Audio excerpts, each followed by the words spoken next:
So you're at home alone and you're just stressed. You're on your computer working on something you no longer care about that much, and you just ultimately feel tired. Life is disappointing, especially when you think about what you could be doing instead. All of a sudden, a puff of smoke explodes and a strange man appears. He introduces himself as a devil, and you immediately show hesitation. Wait, says the devil. I've not come here nefariously. Rather, I'm here to offer you the true riches of life that you so desire. I will give unto you anything you want, so long as you're alive. And in return, I simply ask for your soul by the time your life comes to an end. What do you say? Howdy folks, Amygdala Vids here. So this is the setup in Goethe's novel Faust, and it's a truly incredible book. I read it 2 summers ago, and guys, it's just a ride. The whole Six Flags experience contained in a book. We're going to be going into some spoilers, so I would suggest reading the book first, or else you'll have to settle for my half-assed summary. I personally read from the Walter Kaufmann translation, and it got the job done. Now I will say, I would not recommend the School of Life video on Goethe, because I don't think their interpretation of Faust is very accurate, as we'll get into.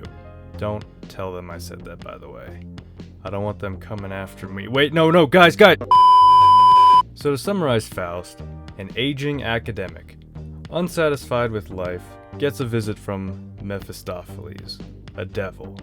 Now Mephistopheles promises Faust anything he wants in life, as long as Mephistopheles gets Faust's soul at the end of the day. Faust agrees, hijinks ensue, and we get to the second part of the tragedy, which is where our analysis begins. At this point in the book, Faust starts acquiring a lot of land, and kinda has this kingdom set up. He's surrounded by riches, and Mephistopheles is actually on his way returning by boat with more riches.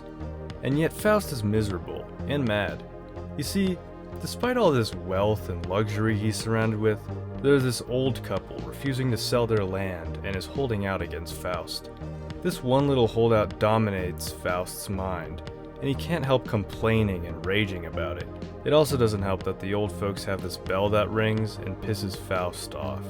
To quote Faust's lines on page 439, "Damned ringing, it is all too sly, wounds me like a perfidious shot. My realm is endless for the eye. Behind my back I hear it mock, reminding me with jealous sounds that my possessions bear a smirch. The cottage and the linden grounds are not mine, nor that moldy church." So our boy Faust here is clearly upset that he doesn't have it all. Eventually, he orders Mephistopheles and some of his men to burn their place down, but that's later on. For the purposes of this video and the title, I want to contrast the state of Faust's character with the character of a tower warden who is also there that night, watching over atop a tower. Here's how the tower warden is expressing his feelings that night on page 449. "To see I was born, to look is my call, to the tower sworn, I delight in all. I glance out far and see what is near, the moon, the stars, the wood, and the deer. In all things I see the eternally bright, and as they please me, in myself I delight. You blessed eyes, what you saw everywhere, it be as it may, it was oh so fair." Definitely a change in tone, right? So why is this when Faust has so much and the tower warden has so little? Let's dive into it. It should first be noted that in Walter Kaufmann's introduction to the book, he talks about how Goethe's drama is, quote, "not a device to get across a message," and that he holds convictions that, quote, "no philosophical can do justice to the world, that man's experience is irreducible to any set of concepts," end quote. So I want to clarify that the following is simply an interpretation of these two characters at this moment in the play, and not objectively what Goethe thought. So all my stoicism friends out there might be able to clearly see what's going on here, and why the tower warden has found joy, while Faust has not. You see, a big aspect of stoicism, for me at least, is separating our emotions on the things, and the things in themselves.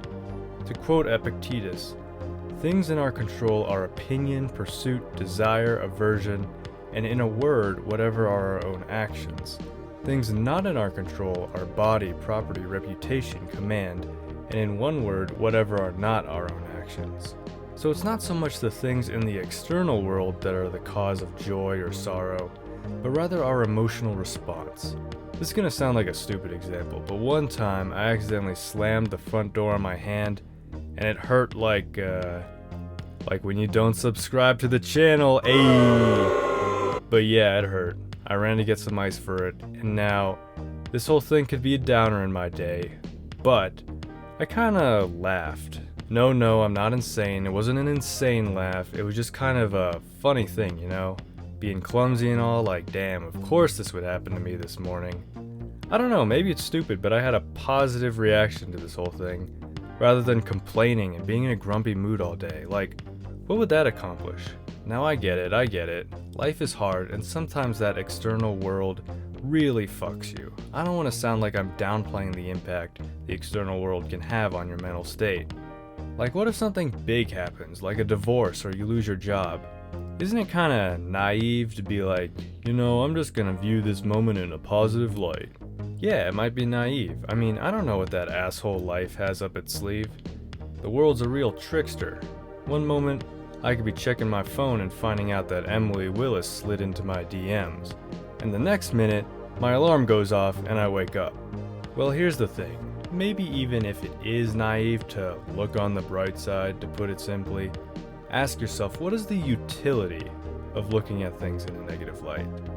Like really, what does that accomplish besides just mental turmoil for yourself?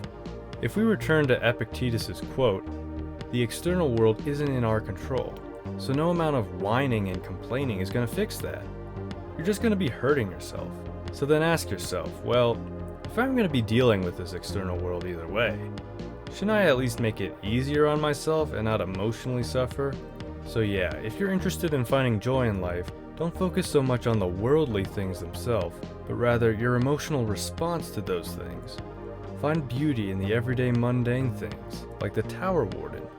Enjoy the smaller things in life, like a nice warm shower, or the laugh of that one friend of yours, or the sound of birds outside your window. To really find joy, you don't have to look far. Thanks for watching. Now, according to my analytics, I know some of y'all ain't subscribed yet. Yeah, I'm talking to you. Subscribe and like to help me out. I'll talk to y'all next time.